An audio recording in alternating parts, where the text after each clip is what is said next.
آج بات کرتے ہیں قارون کی، جس کی دولت تو ایک مثال تھی لیکن اس کا انجام ایک سبق۔ تاریخ کا سب سے امیر آدمی، اکثر ذہنوں میں ایک ہی نام آتا ہے، قارون۔ قارون حضرت موسیٰ کا رشتہ دار تھا جو مصر میں بنی اسرائیل کے ساتھ رہتا تھا۔ کہتے ہیں کہ اس کے خزانوں کی چابیاں اٹھانے کے لیے 40 مضبوط آدمیوں کی ضرورت پڑتی تھی۔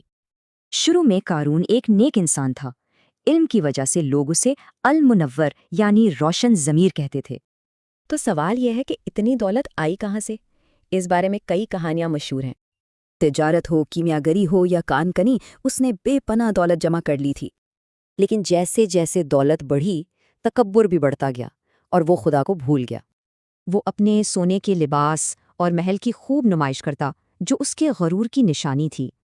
پھر ایک اہم موڑ آیا جب حضرت موسیٰ نے اسے غریبوں کو زکوٰۃ دینے کا حکم دیا۔ قارون کا جواب تھا، یہ سب تو مجھے میرے علم کی وجہ سے ملا ہے۔ اس کا تکبر اتنا بڑھا کہ اس نے حضرت موسیٰ کو براہ راست چیلنج کر دیا، اور آخرکار قارون نے دعا کے مقابلے کی دعوت دی تاکہ پتہ چلے کہ خدا کس کے ساتھ ہے۔ سزا فوری اور خوفناک تھی۔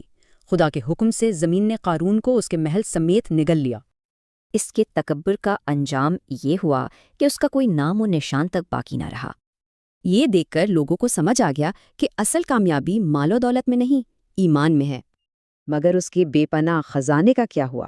صدیوں سے لوگ اسے ڈھونڈ رہے ہیں۔